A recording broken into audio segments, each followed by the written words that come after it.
With the addition of Inefa, Genshin Impact now has over 100 characters. With this many, it's pretty normal for people not to know who to main if they even end up maining anyone. I personally really like the idea of playing around with a bunch of different characters, but most people, including myself, will end up playing one character more than the others. So today I will present to you 3 reasons why you should main Clorinde, and I'll try out 3 different teams you should try if you get her. So the first reason why you should main Clorinde is her aura, which is absolutely immaculate. I mean, every single time she appeared on screen, she killed it, and she's just been like aura farming every day. Her burst looks great. Her normal attacks I think are really cool. I just think she's really cool as a character overall, and her design is just absolute peak. So that's something to keep in mind, of course, when you try to pull for a character.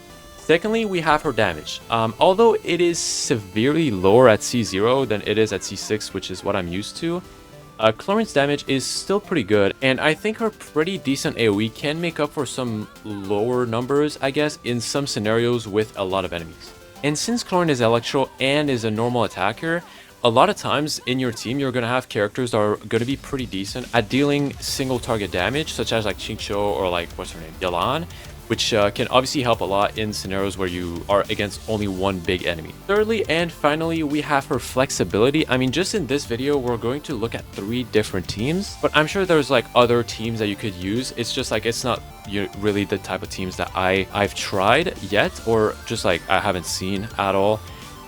So yeah, her flexibility allows her to be played in a lot of different teams, which I think isn't something that many characters have, especially nowadays, where like, for example, you take Skirk. I mean, obviously Skirk is like the complete opposite, right? I think she's like the definition of someone that isn't flexible. But like even characters like Mawika, if you want to run her as a main DPS, if you're not going to run her in Melt, like it's gonna be kind of mid, I think. I haven't tried it, but I haven't seen any talk about it whatsoever, so I'm assuming that it's not really good. Okay, that's something that's really nice. So anyway, the 3 teams that we're going to be trying today are Hypercarry, Hyperbloom, and to finish it off, we're going to use Overload, which is my personal favorite. Again, there might be other teams that she can be used on and she can be pretty effective on. If so, do let me know in the comments. I'm pretty curious because I haven't really seen any other. And even Hypercarry, I haven't really seen any. I just like came up with this like randomly. So yeah, let me know in the comments if you have any other special ones that I would love to try, honestly. So anyway, as I said earlier, today we'll have all 3 of those teams racing against each other. Since Mawika is C6, I'll dial down the Overload team by not bursting on her, because basically her burst is so much stronger at C6.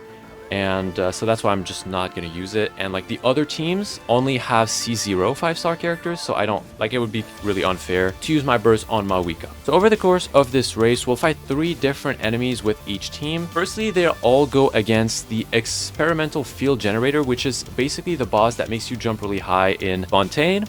Then we'll fight Simon, or the algorithm of semi-intransient matrix of overseer network. Very interesting name.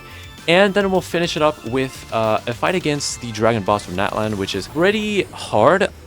I think you could argue that the Overload team is going to be at a slight advantage because Mawika is a Natlan character, but I don't actually think that any of the teams are going to reach the phase where you actually need to hit these little things where you have to apply Logistin to them. And same for the Simon. Technically, you know, the teams with Aggravate are going to be better, but if we just consider how good Overload is, it just doesn't matter. It just simply does not matter, so we'll be okay. I think it's pretty fair. I was gonna do the Abyss, but then like no fight was like that interesting, so I decided not to. Alright, so the first team we'll be using is the Hypercarry team, as you can see right here.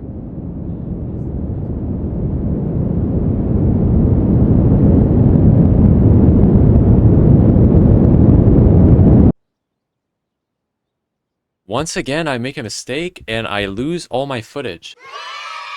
That's gonna be fun, but anyway, so this is the first team that we have, which is Hypercarry Clorinde. Now, I was gonna bring Nahida instead of Bennett, and that's actually the team I used to have. But instead, I went Bennett because the enemies we're fighting today are going to be much more interesting. I mean, are gonna be much... like, you can actually use Bennett pretty easily in there.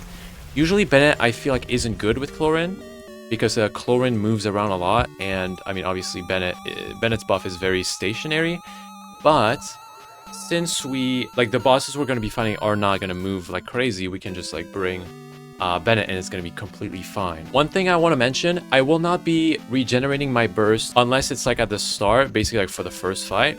That's just because I feel like, you know, if a team is able to get their burst back very reliably on cooldown, I think that's just like a strength of a team, and I don't think I should be taking that away from them. Yeah, basically, I feel like that's more fair. So yeah, this boss again is pretty easy. I mean, I tried to pick bosses that were fair for all three teams, and I think I made a pretty good job in doing so. A lot of these bosses, I don't want to say they're squishy, but it might just be because they're not in the Abyss. Like, in the Abyss, obviously, they would be a lot tankier, but there's no really interesting... Wow, this is the first time that pops. In all three of my runs earlier... Is he gonna die? He basically did. It's fine. It's fine, though. He just needs to go there for 1 second here. We should be good. That was pretty bad. I hate that attack. It's like, it's so, like, tedious to dodge. But yeah, that was pretty good here.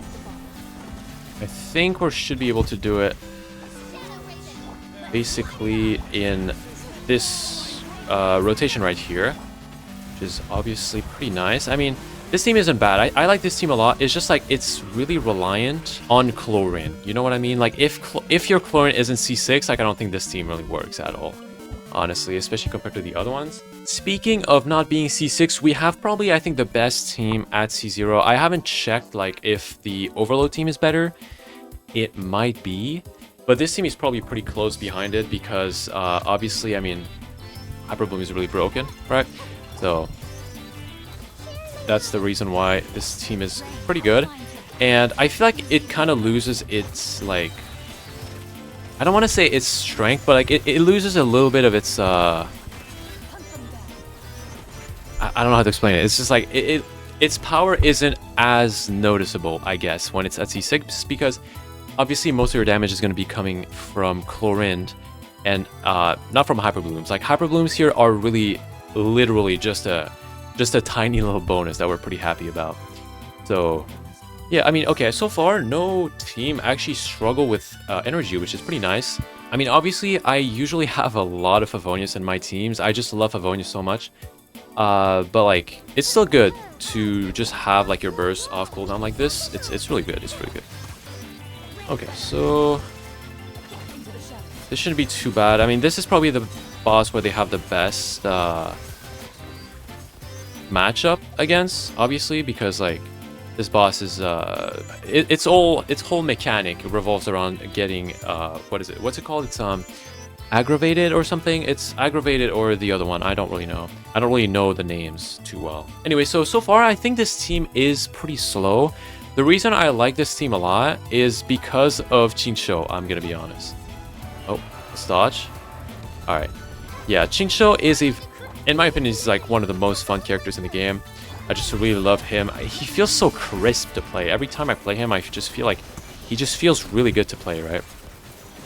And that's something I like about this team having him. Wow, okay, this is a very, very unlucky one. This is the first time we drop it, but I think it's going to be fine. He goes down after that. I'm just going to wait for my burst. I'm not even going to wait for my E's, because I think he's probably just dead. I think. Especially if I get my burst, which I will. Okay, I messed up. I'm not going to lie, this is a pretty sad show of skills. I would actually say it's a pretty bad one. That was pretty pathetic, but he still did fine. Who's Coach Shanina, bro? That's something sometimes he sounds like a girl, and sometimes he sounds like a guy. Like, someone's gonna have to explain to me the lore behind this, because I must have missed something when I did the quest. I don't know, honestly, it's been too long. Next up, we have the Overload team, which is honestly by far my favorite one. I don't have Sheriff's Burst, but it's fine. It doesn't matter that much, honestly. I don't even think I don't think I really need to burst on her. And anyways, as you can see, I just have infinite energy in this team. So this team is honestly probably the most peak team I've ever played. It just like it's just perfect. It's perfect in every single way. So like, obviously this is my favorite team. Yeah, there's really nothing I dislike about this team, which is pretty nice. Obviously, if I were allowed to burst with Mawika, I would gain a lot of damage, because Mawika's burst at C6, at least. I think it's like C4 or C2 that gives you like the increased amount of buff, but basically it increases it to 50% buff, and it doesn't decay over time. So yeah, as you can see, in terms of damage, this team is so good. Like I don't know why it's better. Well, I guess we do have Mawika, but I don't know why it's so much better than the Hypercarry team, because technically the Hypercarry team, honestly, I don't know if it buffs us more because we have Ian-san, which is obviously really good buffer, and she's on Cinder City. Then we have Chevreuse, which is on Noblesse, and then we have Mawika, which has my very special build, which gives us a bit more attack, basically. So yeah, this is an interesting build, and I guess we do have a lot of support in this team. All things considered, we do buff a lot. Again, especially if I was actually able to use Mawika's burst, it would be kind of crazy. Alright, let's try to dodge that. I messed that up. Oh. Well, I'm gonna have to restart anyway, but, you know, it's fine. That's honestly just the force of habit kicking in here. Okay, let's dodge. Alright. And yeah, we should be able to pretty much destroy this guy. Hopefully we're actually able to do it in one cycle. I think it should be possible, even without Mawika's burst, although it's going to be a bit harder. I mean, just look at the damage we're dealing here. The damage is just out of this world, bro. Like, I think I saw some 82k. Like, 82k from Clorinde is kind of insane. Obviously, her C6 gives like one very big attack, but still, 82k, I don't see that very often. So yeah, let me know in the comments which team is your favorite. And again, if you have any interesting teams with Clorinde, I'm gonna take it. Like I'm always interested to try new teams. So yeah, I mean, I really hope you guys enjoyed this video. Stop. Okay, sorry.